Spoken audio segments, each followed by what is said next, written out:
अरे प्रभु को गिन गिन के गालियां देता था शिशुपाल। ये जब शिशुपाल प्रकट हुआ तो बुआ का ही लड़का था, 4 भुजाएं थी।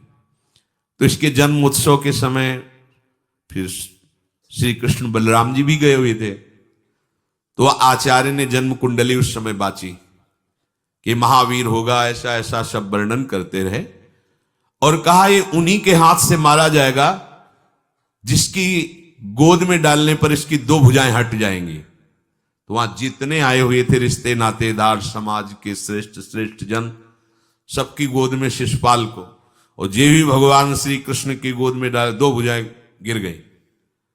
रो करके उनकी बुआ ने कहा कि मैं भिक्षा मांगती हूं कि मेरे बालक की आपके हाथ से हत्या नहीं होनी चाहिए, तो उनका 100 अपराध क्षमा करता हूं।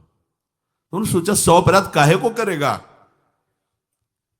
का 100 अपराध तक मैं इसे बिल्कुल कोई दंड नहीं दूंगा, ये वचन देता हूं। ये जब से तोतली वाली बोलना शुरू किया तब से भगवान को गालियां देना शुरू किया था। इसका स्वभाव ही ये वैर, पूरा ऐसा वैर, भगवान को गालियां देता। जिस समय सब धर्मात्माओं राजाओं की सभा भरी हुई थी और भगवान श्री कृष्ण की अग्र पूजा हुई, सब तो सह गए, शिशुपाल खड़ा हो गया और ऐसे कटु वचन बोले। महाभारत में लिखा, हमने स्वाध्याय में पढ़ा था, ऐसे कटु वचन बोले कि कोई भी नाराज हो जाएगा उससे। तो पहले भीमसेन खड़े हुए और कहा कि अपने बड़ों का सम्मान करना सीख, क्योंकि भाई ही लगता है। जैसे कुंती बुआ, ऐसे भगवान की वो बुआ का दूसरा है, ये लड़का है। सम्मान करना सीख, अगर तू ऐसे ही बोलता रहा तो यही मैं तेरा गला काट दूंगा। ऐसे कहा, बैठ जा ब्रकोदर, बहुत खाने वाला, तू क्या मेरे से लड़ेगा। भगवान ने भी इशारा कर दिया। जब देखा कि ये बोलता ही चला, भीष्म जी खड़े हुए और भीष्म जी ने कहा, मैं श्री कृष्ण के चरण आसक्ति चित्त वाला हूं, अगर अब एक भी शब्द यहां बोला इसने तो मैं किसी की नहीं सुनूंगा, इसको नष्ट कर दूंगा। और दोनों सभाओं के सर पर पैर रखता हूं, जो श्री कृष्ण का विरोध करे उसके लिए मैं पर्याप्त हूं। भगवान ने कहा, चुप रहो चुप रहो, शांत रहो, सबको बैठा ला।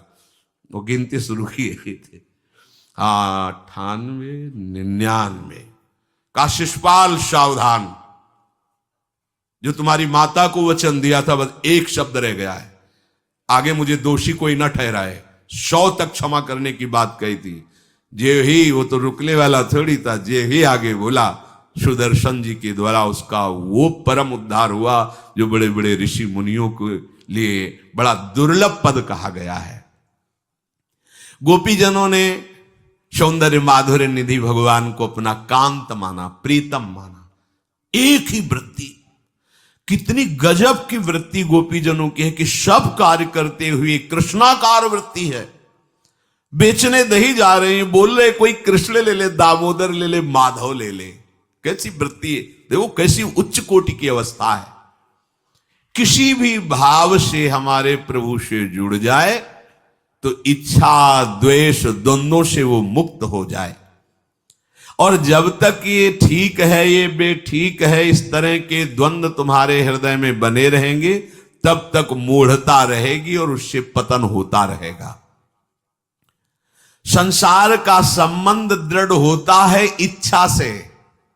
बहुत सुंदर बात है, संसार का संबंध दृढ़ होता ही है इच्छा से।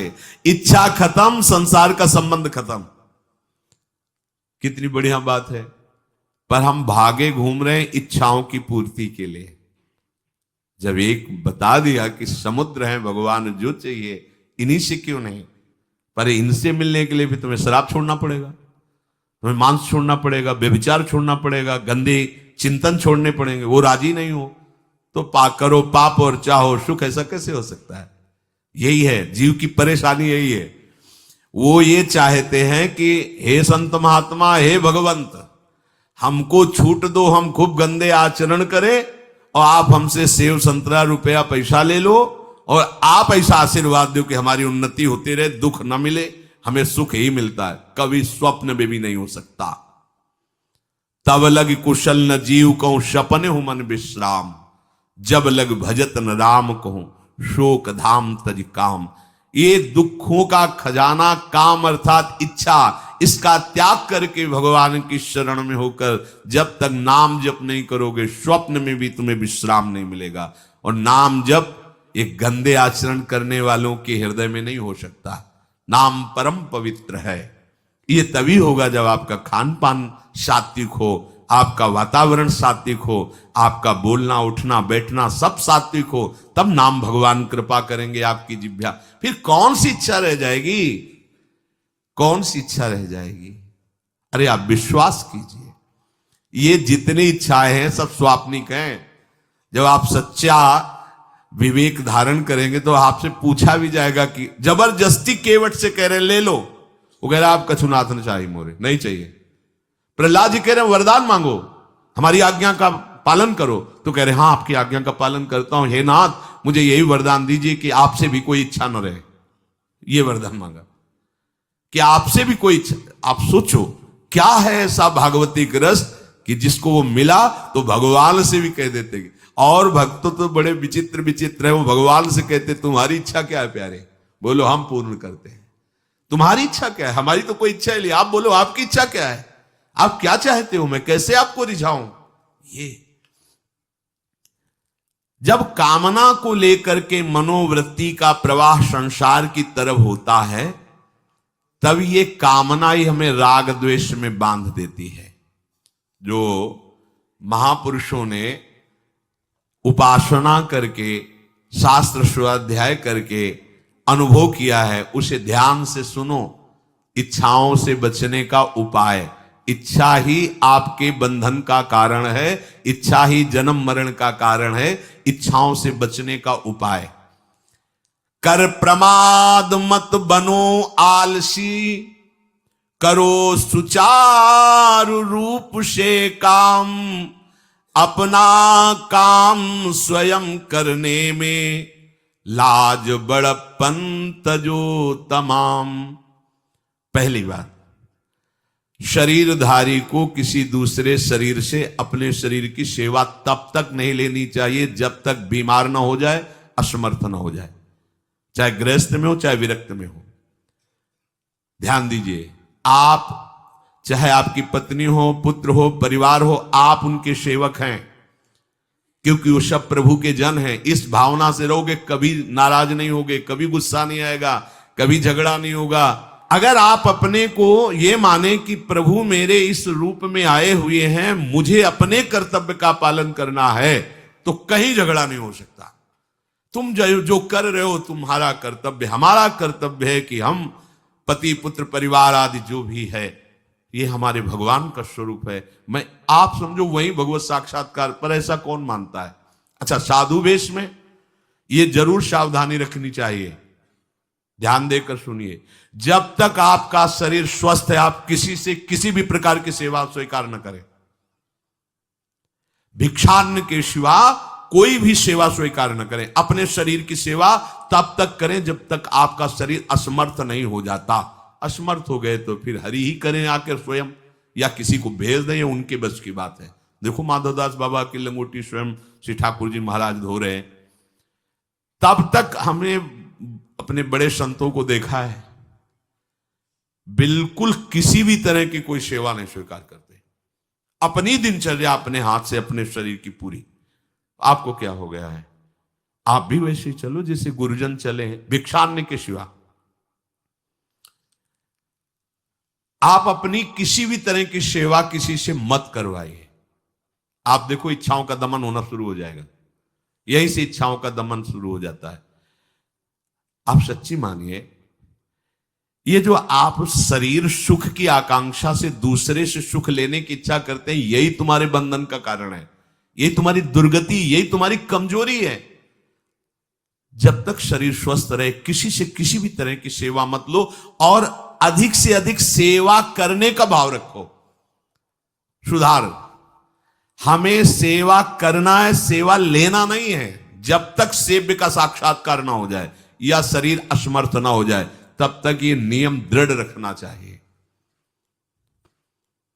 गुरुजनों को भी देखा, श्री जी की सेवा कर दो, रसोई के से बाहर, शरीर सेवा में कभी भी नहीं। कभी धोखे से ऐसे वस्त्र आदि रह गए और महाराज जी अनुपस्थित धो के जल्दी से फैला दिया तो भी डांट लगी, ऐसा क्यों किया? नहीं रखे थे महाराज जी, हमने ऐसा कर दिया। नहीं, जब तक हम कहें नहीं तब तक नहीं। आज भी सरकार अपने ही हाथ से श्री जी को भोग लगा के ही, सब हैं पर वो अपने ही हाथ से 2 रोटी भोग बना के। देखो बुजुर्ग संतों को, बड़े महापुरुषों को हमने देखा है, अपने शरीर, जब तक शरीर में सामर्थ्य है तब तक, ये महापुरुषों का आदेश है, अपना काम स्वयं करने में लाज बड़प्पन तजो तमाम। अपना काम करने के लिए आप किसी को भी आदेश मत करें, किसी की भी सेवा स्वीकार न करें। हाँ, हमें भूख लगेगी तो रोटी मांग लेंगे जाकर के, क्या जरूरत है हमें किसी की सेवा स्वीकार करने की? मांगो, खाओ, खूब भजन करो, सत्संग करो, कम खर्चे वाला जीवन रखो, जरूरत क्या है? जो जरूरत है गली चलते दे देंगे भगवान, विश्वास करो, गली चलते दे देंगे। विरक्त गृहस्थ धर्म पूर्वक कमाओ, जितनी आवश्यकता प्रभु दे देंगे। ऐसा कोई त्रिभुवन में नहीं जिसकी आवश्यकता की पूर्ति न होती हो। अनावश्यक तुम्हारी मांगे जो हैं वही तुम्हें दुख दे रही हैं। आवश्यक व्यवस्था सबको भगवान दिए हुए हैं, अनावश्यक मांग के लिए तुम्हें फिर फंसना होगा। ये तुम्हारी अनावश्यक मांगे हैं, ये हो जाए, वो हो जाए, वो जो आपको जीवन जीने के लिए जरूरी है, धर्म पालन के लिए जरूरी, वो बिना मांगे भगवान दे रहे हैं सबको। देख लो। हाँ, आप कि भाई हमको उस परिकर में रहना है, उस कोर्ट से रहना है, वो सब VIP, तो हमको भी उस कोर्ट का, ये मांगे हैं तुम्हारी। तुम्हारा प्रारब्ध जितना है उतना तुम्हें मिलेगा, जो आवश्यक है वो तुम्हें मिलेगा।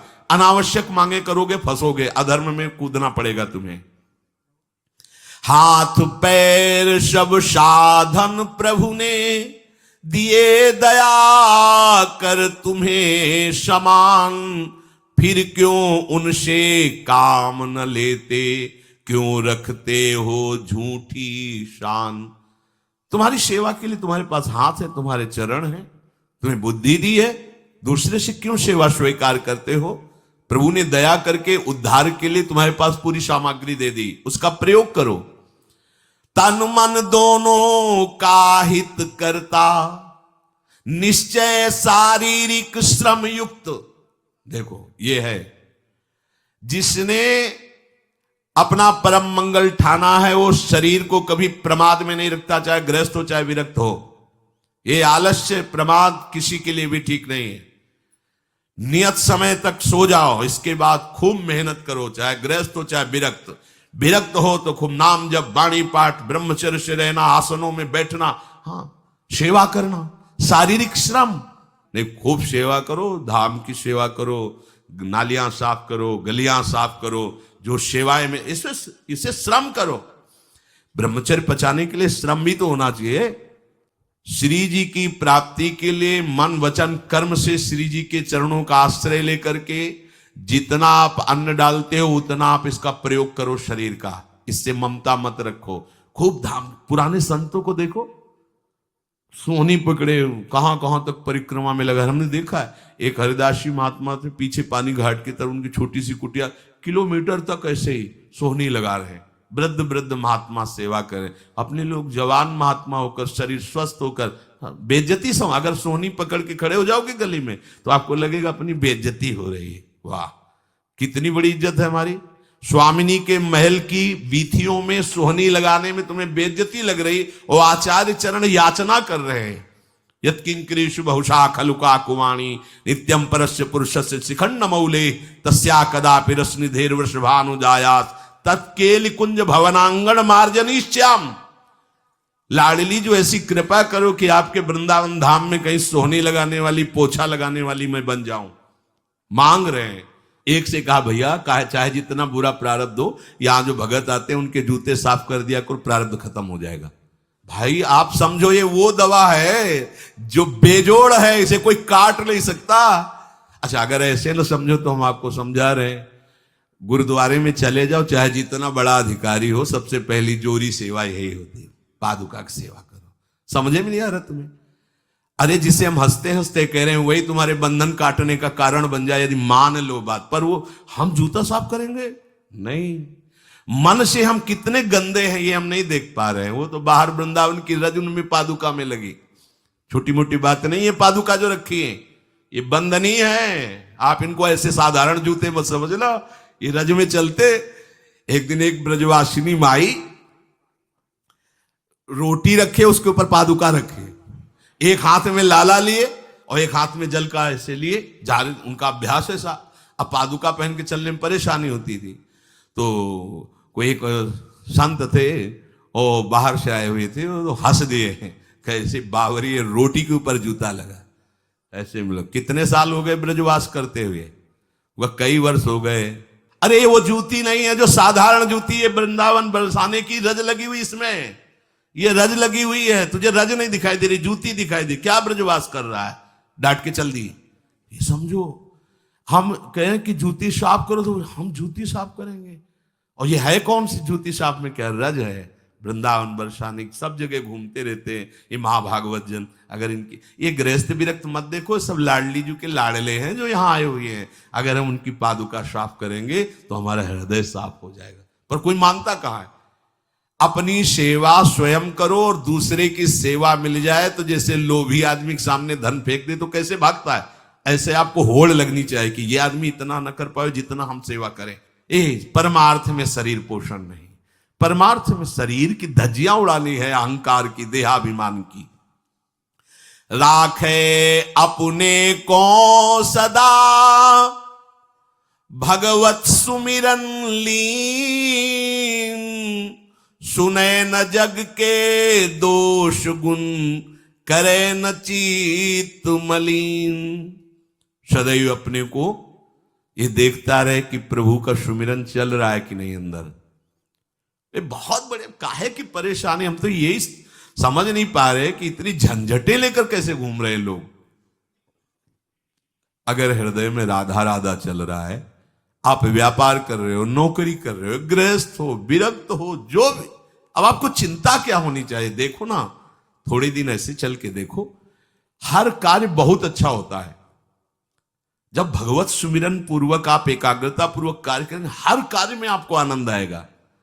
पर वो तो शरीर पोषी, जैसे आग जलने में फफोला पड़ जाता है ना, उसको बहुत संभाल के रखते हैं, ऐसे देहाभिमानी साधक भी होते हैं। कोई कोई इतना शरीर को सजा के, इतना संभाल के कि लगता है यही भगवत प्राप्ति है इनकी, कि इनके शरीर बिल्कुल ऐसे नहीं। नहीं, संतों ने देखो ना कैसे अपने शरीर के राग का त्याग किया है, गुरुजनों की आज्ञा में तत्पर होकर धज्जियां उड़ा दी देहाभिमान की, तब उनको परम पद प्राप्त हुआ है। अपने शरीर का राग रखने वाला परमार्थ में कैसे चल सकता है? कब तक फंसे रहोगे विषयासक्ति वासना में हो दीन? अरे कब तक मन में भरे रखोगे दुर्विचार दुर्भाव मलिन? जिन भोगों के लिए हो रहे तुम लालायित सुखमय जान, यही घोर दुख उपजाएंगे, बढ़ जाएगा अज्ञान। इसलिए छोड़ो सब आशा ममता, आसक्ति कामना मद अभिमान, एकमात्र शरणागत होकर भजो निरंतर राधे श्याम। प्रभु की आसक्ति हृदय में धारण करो। यही समझ में नहीं आता। चले हो राग त्यागने के लिए, पोषण कर रहे हो शरीर राग का, कैसे बात बने? चलो कोई विषय संसारी है तो लगता है अभी बेचारा है।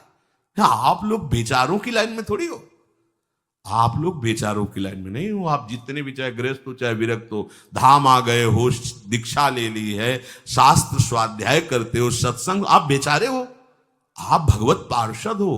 पर आप अपने स्वरूप को समझो, ये अंदर की बातें सुधारो। आगे कह रहे हैं कि सुने न जग के दोष गुण, करे न चित्त मलिन। अपने भगवत चिंतन में मगन रहो। कोई तुम्हें यदि किसी की निंदा आदि सुनाने लगे तो उसे मत सुनो। पूछे कछु कछुए कहे, को आए के पास, सुन ले कछु बोले नहीं, सब ते रहे उदास। पर निंदा पर दोष के, कथन सुनन में लोग, जो आनंद अनुभव करें तो लहे नरक के भोग। तुम्हारे पास आकर कोई तुम्हें दूसरे की निंदा सुना रहा है, और अगर तुम्हें हर्ष हो रहा है, कैसी बात, कोई नामदाता सदगुरु की निंदा करे, तुम सुन लिए, कैसे तुम्हारे इस पाप का प्रायश्चित? कैसी बात, कोई नामदाता सदगुरु की निंदा करे तुम सुन लिए, कैसे तुम्हारे इस पाप का प्रायश्चित होगा? सुनने और कहने वाले दोनों को एक ही दंड मिलता है बराबर। तुम अपने गुरुदेव की निंदा सुन ली, तुम अपने आराध्य देव की अवहेलना की बात सुन ली। उपासना नहीं है, कहीं देहाभिमान है कि हम तो गुरु से श्रेष्ठ है ना, गुरु जी की निंदा होती हमारी वंदना हो रही। परिणाम में लड्डू मिलेगा, खा लेना, परिणाम पक्का। पर निंदा के कीते आवत नहीं कछु हाथ, मूरख पर्वत पाप को ले चल अपने साथ। वैष्णव निंदा, भक्त निंदा, गुरु निंदा, ये तो बहुत ही भयानक है। भक्तन निंदा अति बुरी भूल करे जिन कोय, किए सुकृत बहु जन्म के क्षण में डारे खोए। कह रहे जो दूसरे की निंदा सुनने में आनंद का अनुभव करता है उसको भोग मिलेगा। काहे का? बोले नरक का भोग मिलेगा। इसलिए जो तुम्हें ऐसी बातें सुनाने के लिए उत्साहित हो उनसे उदासीन रहो, अर्थात उनसे कोई परिचय नहीं, कोई अपनापन नहीं। हाथ जोड़कर कह दे कि आज तो आप कृपा करके आ गए हो, आगे कृपा करके कभी मत आना। नहीं, आज हम आपका स्वागत नहीं कर रहे, आगे स्वागत करेंगे तो आप सह नहीं पाओगे, इसलिए आप कृपा करके आगे मत आना। हम आपके पास गए नहीं, आप आकर हमारे गुरु की, हमारे इष्ट की अवहेलना की बात करोगे तो आज क्षमा करते हैं, चले जाइए, दोबारा मत आना। चाहे वो कोई भी हो, तुम्हारी निष्ठा में इतनी ताकत है वो झुक जाएगा, उसकी सामर्थ्य नहीं कि वो आगे आ जाए। अगर हमारे कोई इष्ट की, आचार्य की या किसी भी नाम जापक की कोई निंदा करता है, हम सुनते हैं और उसे सुख मानते हैं, तो कह रहे हैं उसको नरक का भोग मिलेगा। नहीं, हमें जिस मार्ग में चलना है, हमें अपने आराध्य देव की प्रति प्रीति प्राप्त करनी है, और प्रीति प्राप्त होती कोई भी राम कृष्ण हरि शिव बोले, सबके चरणों में हमारा नमन है, सबकी चरण धूले हमारे माथे पे। निंदा करना, अरे सब जगह भगवान ये बात देखने के लिए तो हम चले, हम निंदा स्तुति। अगर कोई हमारा मित्र बनता है, हमारा निज जन बनता है, और हमको हरि गुरु इष्ट आदि की किसी भी तरह की कोई निंदा हमें बिल्कुल बर्दाश्त नहीं करना चाहिए और दूरी बना लेनी चाहिए, कभी उससे संभाषण नहीं करना चाहिए। कहे न अपनी बात कछु, सुने न पर की बात, एक निष्ठ प्रभु में रहे, बसो सदा दिन रात। अपने हृदय की भक्ति की बात सहसा किसी से ना कहे और ना किसी की बात सुने, क्योंकि हमें अपनी आचार्य निष्ठा, गुरु निष्ठा से चलना है। आप अपनी निष्ठा से चल रहे हो, हमारे काम की है नहीं, क्योंकि अब हम बदलने वाले हैं नहीं, तो तुम्हारी निष्ठा से हमें कोई परिवर्तन होने वाला नहीं। और हम अपनी निष्ठा के बाद तुमसे इसलिए नहीं कहेंगे कि वो तो इष्ट मिले और मन मिले, मिले भजन रस रीति, तब वो बात कहनी चाहिए, ऐसा किसी से नहीं। तो क्या करे, एक निष्ठ होकर अपने आराध्य देव में दिन रात लगा रहे। ये बहुत जगह जाना, बहुत लोगों से व्यवहार करना, ये सब भजन में बाधक बात है। समिट जाओ, अपने लाडली लाल को दुलार करो, नाम जप करो, धाम वास करो, बहुत जो है, हाँ, दर्शन कर आओ। नहीं, एकांत वास करो, प्रभु खुद आके दर्शन दे देंगे, मान लो विश्वास। अगर आपका भजन ठीक चल रहा है, सही मार्ग चल रहे हो, तो दर्शन वाली बात ही हट जाएगी, क्योंकि फिर वो समा जाते हैं, हृदय में समा जाते हैं, नेत्रों में समा जाते हैं, मन में समा जाते हैं। आनंद की उमगन में कभी गए, आंख लड़ा ली प्रभु से, नहीं तो आंखों में ही बसे रहते। पी मूर्ति नयनन बसे, तेहि रस रहाय समाए। राग रोष दुख दोष में जग सो रहे सचेत, काहू सो न करे कबो वैर भाव अरुहेत। कोई इच्छा न रखो तो तुम्हें कभी क्रोध नहीं आएगा। इच्छा राग ही द्वेष को उत्पन्न करती है। इन दोनों से सचेत रहो, ना किसी से तुम्हारा द्वेष होने पावे न राग। कभी किसी से किसी भी तरह अगर झगड़े का, लड़ाई का अवसर आता है तो हाथ जोड़कर निकल जाओ, झगड़ा मत करो। उससे ये होगा कि आपकी वृत्ति बच जाएगी, नहीं तो वृत्ति द्वेष पूर्वक बार बार उसका चिंतन करेगी जब भजन में बैठोगे, और उसके प्रति अशांति, जलन पैदा हो जाएगी। सब सो न्यारो होई रहे, पर खारो हु नहीं होए, सबकी सब कुछ सहे नीति, वो प्रभु को प्यारो होए।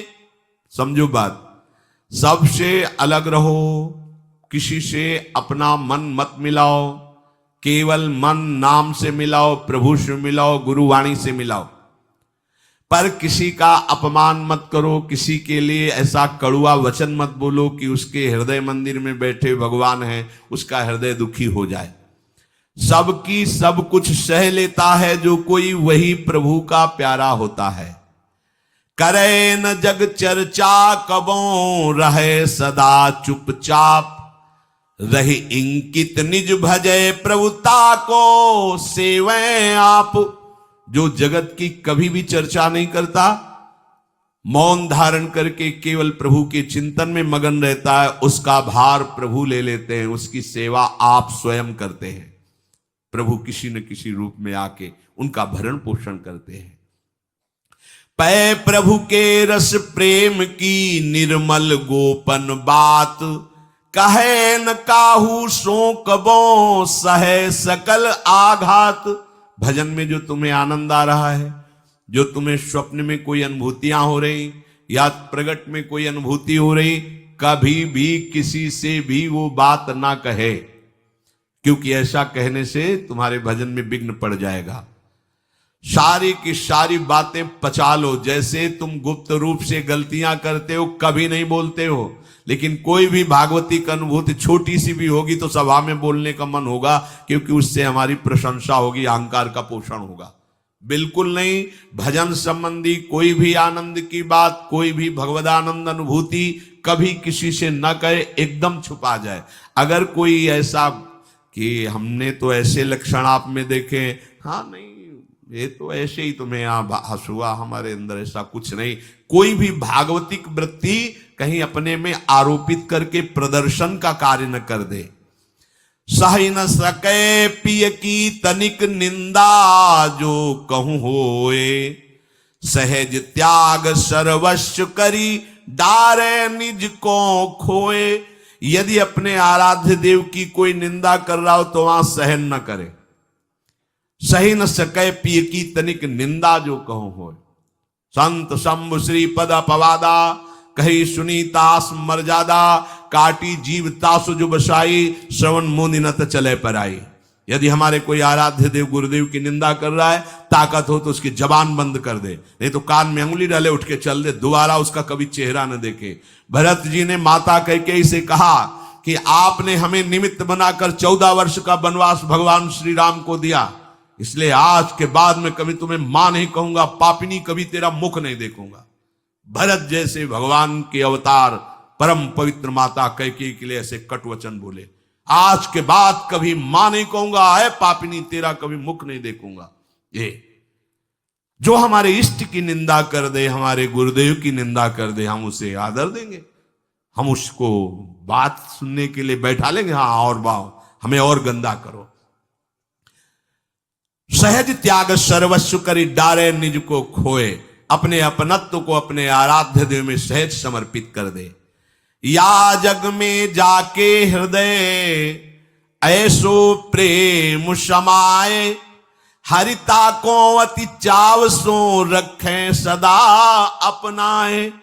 इस जग में जिसके हृदय में ऐसी निष्ठा होती है, तो हरि उसे अपना मान करके फिर स्वयं उसका भार लेकर इस संसार में रखते हैं, अर्थात उससे वही कराते हैं जिससे जग मंगल होता है। निर्मल या प्रभु प्रेम की महिमा कही न जाए, अति प्रेमी जो श्याम को हरि ही नित्य बसाए। दुख में संतत सुख लहे, सो आवे यही बाट, नाहित क्यों रचना करे, कपट नरक को ठाठ। जो निर्मल भगवत प्रेम है उसको कहा नहीं जा सकता, वो अनिर्वचनीय है। ऐसे निर्मल प्रेमी महात्मा के हृदय में श्याम सुंदर निरंतर वास करते हैं। इस निर्मल प्रेम को जिसे प्राप्त करना हो तो कमर कस ले, दुख का मार्ग है, इसमें दुख में चल करके महासुख में पहुंचा जाता है। कह रहे दुख में संतत सुख लहे, सो आवे ही बाट। भारी से भारी विपत्ति, अपमान, तिरस्कार में वे जो सुख का अनुभव करते हुए भगवत भजन करते रहते हैं, वो जाते हैं उस महासुख परमानंद में। नहीं तो कह रहे ना ही तक क्यों रचना करे कपट नरक को ठाठ, फिर ये बातें बनाने से नरक ही मिलेगा, भगवत प्राप्ति नहीं होगी। इसलिए इच्छा और द्वेष का त्याग करके अपने आराध्य देव के निरंतर चिंतन में मगन